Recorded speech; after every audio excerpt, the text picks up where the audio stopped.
right, we'll open up the floor over here on the right, Dylan Davis, and we'll go to Austin Ward. Ryan Kyle seemed to really settle down in the second half there. I guess how would you assess his play and how he came out? And just as a team, too, you kind of seemed a little bit flat. I mean, was that something that you kind of saw it might be the case in practice this week? Or No. Couldn't quite understand what was going on there in the first couple drives. Didn't quite get in sync on offense, and then we had the botched snap. That was not supposed to be a fake. It was just a bad snap. He just kind of it slipped out of his hands, and it was like one of those things. Okay, what's going on here? But that is the game, and you got to respond. So I thought we did respond well in the second half, like you said, got in a rhythm. The number one goal is to be 1-0 on Saturday, so check that box. We want to play well in the second half, check that box. We wanted to start fast in this game, didn't get that done. So we got to look at why that is. But, yeah, you could start to see the rhythm again in the second half, similar to kind of, how we got in that 2-minute drive 2 weeks ago. So got to look at that and figure out why that is. But some real good play by Marvin Harrison, and we needed that, because they were putting a lot of guys in the box and left the middle of the field open at times, and we took advantage of that in the second half. Over to the left, Bill Rabinowitz, Columbus Dispatch, and then Nathan Baird. You were coming off an off week, an emotional win, and I know you respected Maryland. What do you attribute the early struggles to? I don't know. I don't. I wish I had an answer to it, but you just got to keep shooters keep shooting. You just keep shooting and push through it. But no, I don't really have a good answer for it, other than we got ourselves off schedule and then found ourselves in some third and bad situations, which is why the third down looks the way it does. One thing about the third downs in a couple weeks ago we did a nice job of is we stayed in pretty manageable situations. This was not the case today, so didn't quite get that done. But overall, I was pleased with the second half, but not the first. Played. Any explanation for that? Yeah, so we expect him to be ready for next week. It was one of those things where the question was if he played in the game, could he have a setback if something happened in the game? The answer was yes. And just based on how everything played out last year, the decision was made to hold him this week to make sure that he was full go next week, because we know we got a lot of football ahead of us. And so we have a ton of confidence in Chip and in Mayan to go ahead in the game and go play. And they did. But excited to get Trey back for next week. He could have played in the game, but the decision was made. Over to the right, Austin Ward, Rivals, the podcast, and then Stephen Means. Hey, Ryan, a month ago you walked into the postgame at Indiana and said sometimes you have to be okay winning with the defense, especially in the first half tonight. I mean, you get the touchdown from Josh. You keep the game close that way. Are you becoming more comfortable with that formula, even if it's not your preference? Yeah, no, I have no preference as long as we win. But no, I think the defense, did some great things in this game. I thought Jim and the staff did a really good job with the game plan.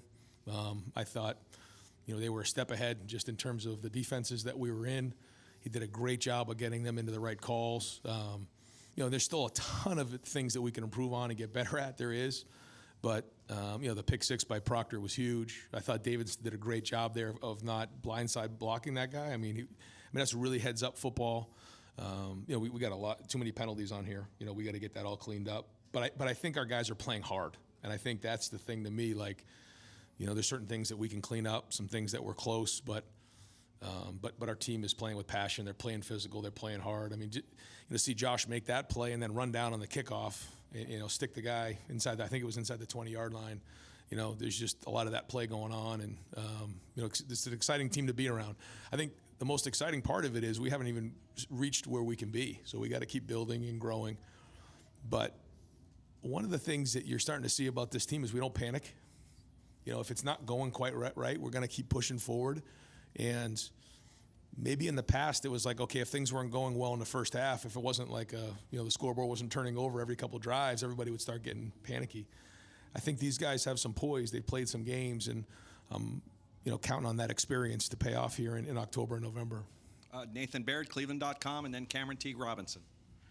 Ryan, as you assess things during the off week and you looked at offensive line personnel, was there any revisiting of the five guys you're playing there right now? And what is your concern level? I know you're saying not panicking like within a game, but like what's your concern level of that situation being the thing that kind of holds this team back? Yeah, I gotta watch it one more time and just see where we're at with what's going on. I know that there's a lot of guys in the box. They're going to stop the run.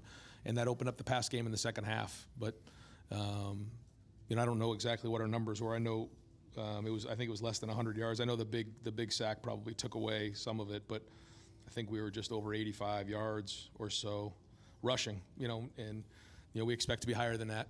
So again, I gotta figure out what it is. Is it the personnel, the scheme, or the coaching of it? I felt like we had a good plan going in. They got a pretty good front. They do a nice job, but we want to be more explosive. But like for instance, you're coming out on the 10-yard line, and there's a lot of guys in the box, and it opened up a huge play for Marvin down the middle of the field. So those are the things that we have to do. Is if they're going to put that many guys in a box, then we got to be able to throw the football with what we have.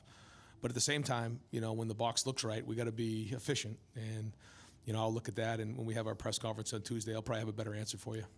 Okay, I'm going to ask people back there at the tables to clear your computers off. We're going to keep asking Coach some questions. We're going to have 2 more for Coach up here, and then I'm going to bring some players in at those tables. So if you're at the table, I need you to clear off there. A couple more for Coach right now. First of all, Stephen Means, Cleveland.com over to the right, and then Clay Hall. Just for starting, how was Emeka right after this game? And then also, you're talking about Kyle a little bit. What did you just think of his day-to-day?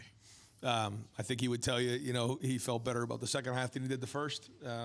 Made some nice throws. Wishes he had some back, but yeah, I thought played well there. I don't know what exactly the numbers were in the second half, but that's what our expectations are. And I know he wants to be great, and we'll look at it and try to get better. But and then with Mecca, they're evaluating him now.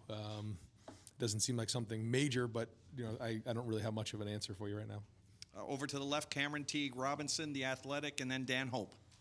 Ryan, it's a tough challenge to contain a quarterback like Maryland has with the pass rush. Yeah. Just kind of your thoughts on what those guys up front did, kind of chasing him, keeping him running around all. There was some good plays and some ones that he snuck free on for sure. Yeah, and you can see sometimes we're bringing 5 or 6, and then there's sometimes we're bringing 4, sometimes we're bringing 3, and then so what you do is you try to change up the look in the back end for him. Are there 8 guys in coverage, 7 or 6? Sometimes 0. There was a couple that we brought 0 pressure on. And so when that happens, you have to have a good plan for it. I thought there were some good snaps, but I think there's going to be some things that we know we could have probably handled much better. But again, overall, the goal was to, pretty much contain him. He had 196 yards, 21 of 41, 2 sacks, and obviously the pick 6. So if you had said that going into the game, I probably would have signed on the dotted line on that one. So job well done. And listen, Mike does a good job, and he's a good coach, and Taulia is a very talented player. You can just see he's a really good college football player. All right, we're going to pause for just a moment. Coach, if you could just stay there. We're going to bring in Marvin Harrison Jr., Cade Stover,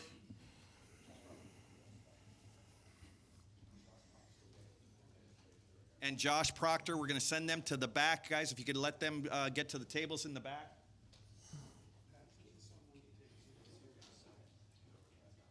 Okay, Cade, you there?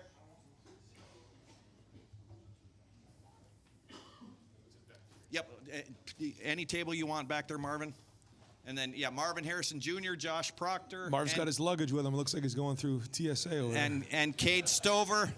And then we're going to continue questions up front here. Cade, where's your Louis bag? You don't have one? No, you don't have one? Hey, Cade, you can go all the way to your left there. Okay, over here, back with Coach Day, Clay Hall, WSYX. I wanted you to talk about getting a sack from a defensive end, but first 10 penalties, including one on the head coach. Did you talk to that guy about what he was thinking right there? Yeah, I'm going to have to run with the guys tomorrow for that one. I'll take that one, but listen, football's a tough sport. There's a lot of passion. There's a lot going on out there, and I'm coaching my tail off, and so. I don't know. I was just trying to coach as hard as I could. I'm not going to talk about it. But I will say this. We can't have that many penalties. That can't happen. So, we can disagree on a few of them, but there's still too many out there.